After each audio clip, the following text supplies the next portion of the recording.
이번 에피소드에서는 한 외국인 여행자가 겪은 한국 울릉도와 독도의 이야기를 나눠볼까 합니다. 여러분, 한국이라고 하면 어떤 이미지가 떠오르시나요? 강력한 시민의식, 안전한 치안, 그리고 수많은 역사적 장소들, 이 모든 것이 한국을 매력적인 여행지로 만드는 요소입니다. 하지만 이번 사연의 주인공, 제시는 우연한 기회에 한국의 울릉도로 여행을 하게 되었습니다. 그녀의 목표는 독도였지만 예상치 못한 폭설로 인해 울릉도에 갇혀버리게 되었죠. 그곳에서 그녀는 한국인의 따뜻한 정과 공동체 의식을 체험하게 됩니다. 그럼 여러분은 이러한 상황에서 어떻게 대처하셨을까요? 한국인의 힘이란 과연 무엇일까요? 이제 제시의 이야기를 들어보며 함께 그 해답을 찾아보겠습니다. 안녕하세요. 잘 지내셨나요? 특급 사연의 채연이에요. 저희는 특급 사연에 공식 이메일로 제보받은 사연을 바탕으로 재구성한 이야기를 전달해 드리고 있어요. 여러분의 구독과 좋아요, 그리고 알림 설정은 영상 제작에 큰 힘이 돼요. 영상 수익은 독거노인 및 불우이웃 등에게 전액 기부되니 꼭 끝까지 시청 부탁드려요. 그럼 오늘의 특급 사연 들려드릴게요. 저는 세계를 여행하고 다니는 제시입니다. 자국을 떠나던 세계 이곳저곳을 여행한 지도 어느덧 몇 년이 지났습니다. 그중 단연코 잊지 못하는 기억은 바로 한국에서의 울릉도 여행입니다. 여러 나라를 돌아다녀도 한국보다 독특한 경험은 없었던 것 같아요. 우선 저는 아시아 일주 코스를 계획했습니다. 그리고 그 안엔 당연히 한국도 포함되어 있었죠. 마지막 코스는 중국이었고 지리산 중국 바로 전에 한국에 가야 했어요. 전 원래 즉흥적인 여행을 좋아하는 타입입니다. 그래서 머무를 숙소와 교통편 정도만 숙지하는 편이에요. 그날 역시 한국에서 어느 장소에 방문할까 침대에 누워 알아보던 중이었죠. 그렇게 독도라는 섬을 처음 알게 되었어요. 독도는 역사적으로 한국에게 아주 중요한 섬이라는 사실이 아주 흥미로웠습니다. 저는 한국을 떠나기 전에 이곳만큼은 반드시 들러야겠다고 생각했고 바로 독도에 가는 방법을 알아보았어요. 부산에 머물고 있던 저는 포항에서 배를 타고 가는 방법이 가장 빠르다고 생각했어요. 그리고 포항에서 울릉도를 경유지로 들러야 한다는 글을 읽었죠. 독도라는 섬이 꽤 들어가기 번거롭고 힘든 곳이라는 걸 처음 알았어요. 하지만 어려우면 어려울수록 저의 도전 욕구는 더욱더 불타올랐습니다. 저는 하루빨리 독도에 가보고 싶었어요. 배를 처음 탔을 때 저는 드넓은 바다를 보고 감탄했습니다. 어느 나라를 가더라도 바다에는 각 나라만의 특성이 있어요. 한국의 동해는 상당히 깊고 시리도록 부었는데 한편으로는 거칠면서 투박한 아름다움도 있더라고요. 저는 밖에서 추운 바닷바람을 맞으면서도 바다 구경을 계속했어요. 하지만 그것도 잠시. 저는 속이 울렁거리고 머리가 어지러워서 선실 안으로 들어왔습니다. 앞으로 3시간이 더 걸린다는 사실이 아주 절망스러웠죠. 그날따라 배멀미가 심했거든요. 그때였습니다. 옆에 앉아 계시던 아주머니께서 제게 말을 거셨어요. 당연하게도 저는 알아듣지 못했습니다. 저는 머쓱한 표정으로 전혀 알아듣지 못한다고 손짓했어요. 그러자 아주머니는 알았다며 가방에서 무언가를 꺼내시더라고요. 그것은 바로 멀미약이었습니다. 아주머니는 안색이 좋지 않은 제가 배멀미라는 사실을 눈치채시고 제게 약을 주시려던 거였어요. 저는 감사히 약을 받아 먹었습니다. 이미 멀미가 난 뒤에 약을 먹어서인지 효과가 좋지는 않았지만 그래도 가는 길 동안 더 심해지지 않았어요. 저는 연신 고맙다는 표시를 했답니다. 울릉도에 도착하고 나서 기상 여건이 좋지 않아 독도 입도가 늦어지고 있었습니다. 파도가 너무 크게 치는 바람에 배가 뜨지 못했어요. 그렇게 2박 3일째 머무르고 있던 때였습니다. 저는 일정이 지체되자 그만 포기하고 서울로 돌아가고 싶었어요. 제겐 남은 일정이 있었으니까요. 하지만 그마저도 날씨 때문에 서울로 다시 올라가는 배도 탈 수 없었습니다. 저는 어쩔 수 없이 에라 모르겠다는 마음으로 울릉도 생활을 즐기기로 했어요. 넓은 대륙 덩어리에서 살던 저는 섬살이가 궁금할 때가 많았습니다. 여행으로야 종종 들렀지만 아예 이 섬에서 자리 잡고 이렇게 오랜 시간을 보내는 건 이번이 처음이었어요. 그래서 따분하지는 않았습니다. 언제 떠날 수 있을지 말이 통하지 않아 답답한 부분은 있었지만 예쁜 풍경을 보며 그 마음을 달랬어요. 울릉도에서의 하루들은 정말 아름다웠습니다. 눈만 뜨면 바로 바다를 볼 수 있었어요. 작은 섬과 바다의 조화도 아주 훌륭했어요. 특히 아침에 뜨는 해를 볼 때나 바다 위로 지는 해를 볼 때의 풍경은 너무 아름다웠습니다. 마치 영화 속의 주인공이 된 것 같은 기분이 들었죠. 얼마나 좋았으면 울릉도에서 살고 싶다는 생각까지 했었을까요? 그럴 만도 한 게 울릉도는 섬인데도 불구하고 인프라가 잘 되어 있었어요. 예정이 없이 오랫동안 머물게 되었음에도 불구하고 제가 크게 불만 가지지 않았던 이유 중에 하나죠. 제가 울릉도에 머무는 동안 많은 눈이 내렸습니다. 얼마나 눈이 많이 내렸냐면 집을 나설 때 스키 막대와 아이젠이 필수였어요. 이미 마을 주민 사람들은 아주 익숙하다는 듯 능숙하게 장비를 챙기는 모습이었죠. 신기한 광경이었어요.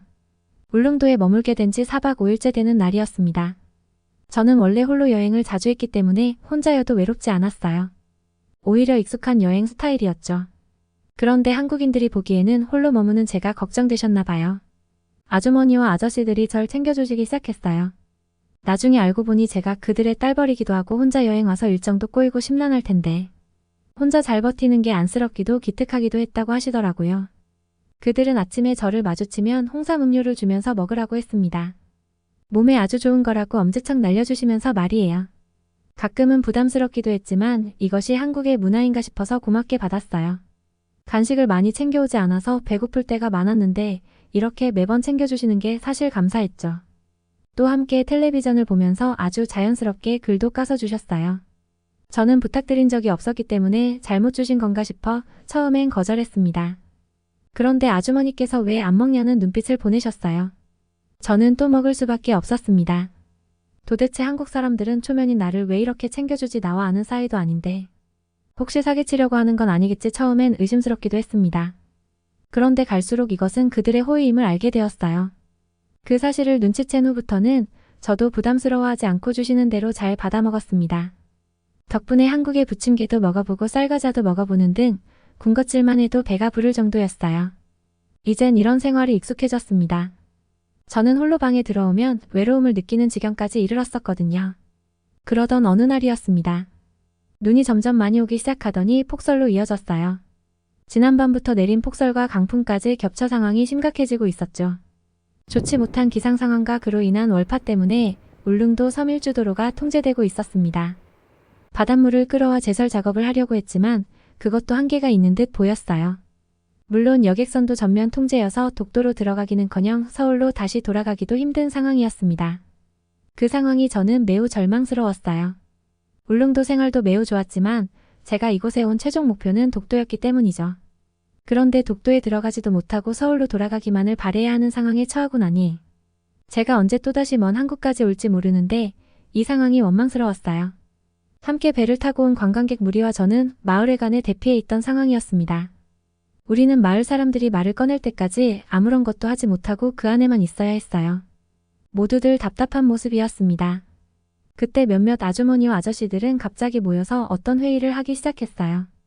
저도 함께 합석해서 의견을 나누고 싶었지만 말이 안 통해서 가만히 있어야만 했죠.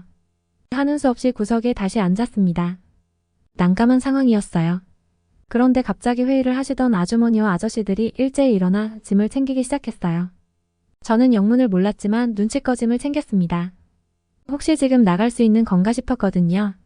그런데 그게 아닌 듯해 보였습니다. 아주머니와 아저씨들은 누군가에게 허락을 구하는 듯 싶더니 건물 주변에서 장비를 챙기고 옷을 단단히 여며 입으셨어요. 그러곤 모두 바깥으로 나가셨습니다. 저는 아무것도 몰랐지만 상황을 파악하기 위해 함께 밖으로 나갔어요. 그런데 바깥의 모습은 아주 놀라운 광경이었습니다. 서로 모르는 사람끼리 힘을 합쳐 모두 눈을 치우는 모습이었어요. 어떤 아저씨는 트럭을 가져와 도로 위에 주차하셨습니다. 그러자 어디선가 삽을 구해온 아저씨들이 함께 삽으로 눈을 퍼서 트럭에 담기 시작하셨어요. 그건 마치 오랫동안 다 같이 연습한 것처럼 아주 일사불란한 장면이었습니다. 알고 보니 좌우로 눈을 치울 자리조차 없어 주민들이 난감해하자 회관에서 머물던 관광객 중 한 명이 차에 눈을 씻고 바다에 버리자는 의견을 낸 거였습니다. 전 그 순간 울릉도에서 보았던 어느 풍경보다 가장 진기한 구경을 했어요. 한국인의 실천력, 그리고 모르는 사람들끼리의 단합력이 아주 놀라웠죠. 무엇보다 자연재해 앞에서도 다 함께 이겨내는 모습이 마치 영화의 한 장면과도 같다고나 할까요? 그들은 누구 하나 시키지도 않은 행동이었지만 누구보다 열심히 하는 모습들이었어요. 게다가 알지도 못하는 사이인데 호흡이 척척 맞았죠. 지금도 그 기억이 생생합니다. 그날 이후 운명처럼 눈이 잦아들었고 신기한 타이밍에 파도도 잠잠해졌습니다. 덕분에 저는 독도를 만나볼 수 있었죠. 독도는 울릉도를 출발한 지 1시간 40분 만에 도착했습니다. 파란 하늘 아래 짙푸른 바다에 떠있는 독도는 제가 상상했던 것보다 훨씬 더 멋있었어요. 섬이라는 표현보다는 새들의 안식처라는 표현을 해주고 싶었습니다. 마치 살아있는 바다의 일부분 같았죠. 그러나 아쉽게 독도에 들어갈 수는 없었습니다. 당시 날씨가 좋지 않아서 선박을 정박시키기에는 위험하다고 하더라고요. 실제로 한국에는 3대가 덕을 쌓아야 독도에 갈 수 있다는 말이 있대요. 독도까지 오고 나서도 섬에 들어갈 확률은 30%밖에 안 된다고 합니다. 하지만 오랜 시간을 기다려서 독도를 마주한 만큼 그 감격스러움은 아직도 잊지 못하고 있어요. 그 전까지의 고생이 얼음 녹듯 기억조차 나지 않았죠. 신기한 건 저는 그 아주머니 아저씨와 금세 친해져서 함께 사진도 찍었습니다. 원래는 혼자서 독도와 셀카를 찍으려고 했거든요. 그런데 갑자기 한 아저씨께서 사진을 찍어주시겠다며 휴대폰을 달라고 하시더라고요. 덕분에 저는 멋진 인증샷을 찍을 수 있었습니다. 그리고 감사한 그분들과 함께 아름다운 단체 사진도 찍었어요. 돌아오는 길에 저는 그분들로부터 독도의 중요성에 대해서도 배웠습니다. 이렇게나 아름다운 독도를 일본이 자기네 땅이라고 우기고 있다고 하더라고요. 더 자세히 알아보니 일본이 말도 안 되는 주장을 한 지 꽤 오래되었더군요. 저는 괘씸한 마음에 일본을 들르지 않기로 결심했습니다. 여행 코스에서 일본을 빼고 한국 여행의 일정을 늘리기로 다짐했죠. 저는 배에서 내리고 나서 저에게 많은 호의를 베풀어 주신 아주머니와 아저씨들께 식사라도 한 끼 대접해드리고 싶었어요. 하지만 짐을 챙기고 배에서 내렸을 때 이미 그분들은 온데간데 사라지고 없었습니다. 너무나도 후련히 사라지셔서 마치 그동안의 시간이 정말 꿈이었나 싶더라고요. 혹시라도 다음에 뵙게 된다면 그분들께 꼭 맛있는 식사를 대접하고 싶습니다. 그리고 한국의 울릉도와 독도라는 멋진 섬에 다음번에는 가족과 친구들을 데리고 한 번 더 오고 싶어요. 그래서 이번에는 꼭 독도에 발을 내딛어보고 싶습니다. 사연의 주인공은 큰 폭설 속에서도 무사히 위기를 넘길 수 있었는데요. 폭설을 극복하는 주민들을 통해서 진정한 한국인들의 힘을 경험할 수 있었습니다. 사실 우리 한국인들은 위기 극복에 강한 DNA를 보유하고 있는데요. 역사적으로 돌아봐도 세계에서 한국만큼 수많은 국난을 겪은 나라는 없었습니다. 심지어 위기 극복이 한국인의 취미라는 우스갯소리까지 나오고 있는데요. 사연에 나온 것처럼 나뿐만 아니라 주변인까지 함께 돌보는 것이야말로 진정한 한국인들의 특징이겠죠. 다음 독도 방문 때는 반드시 독도에 올라가 그곳에 자리 잡은 태극기를 볼 수 있었으면 좋겠습니다. 잘 들으셨나요? 오늘의 특급 사연은 여기까지예요. 본 영상을 보시고 남기고 싶으신 말이 있으시면 댓글로 남겨주세요. 제가 사연자분께 꼭 전달해 드릴게요. 채택되신 분께는 소정의 선물도 드리고 있어요. 여러분의 구독과 좋아요 그리고 알림 설정은 영상 제작에 큰 힘이 돼요. 그럼 다음 사연에서 꼭 만나요.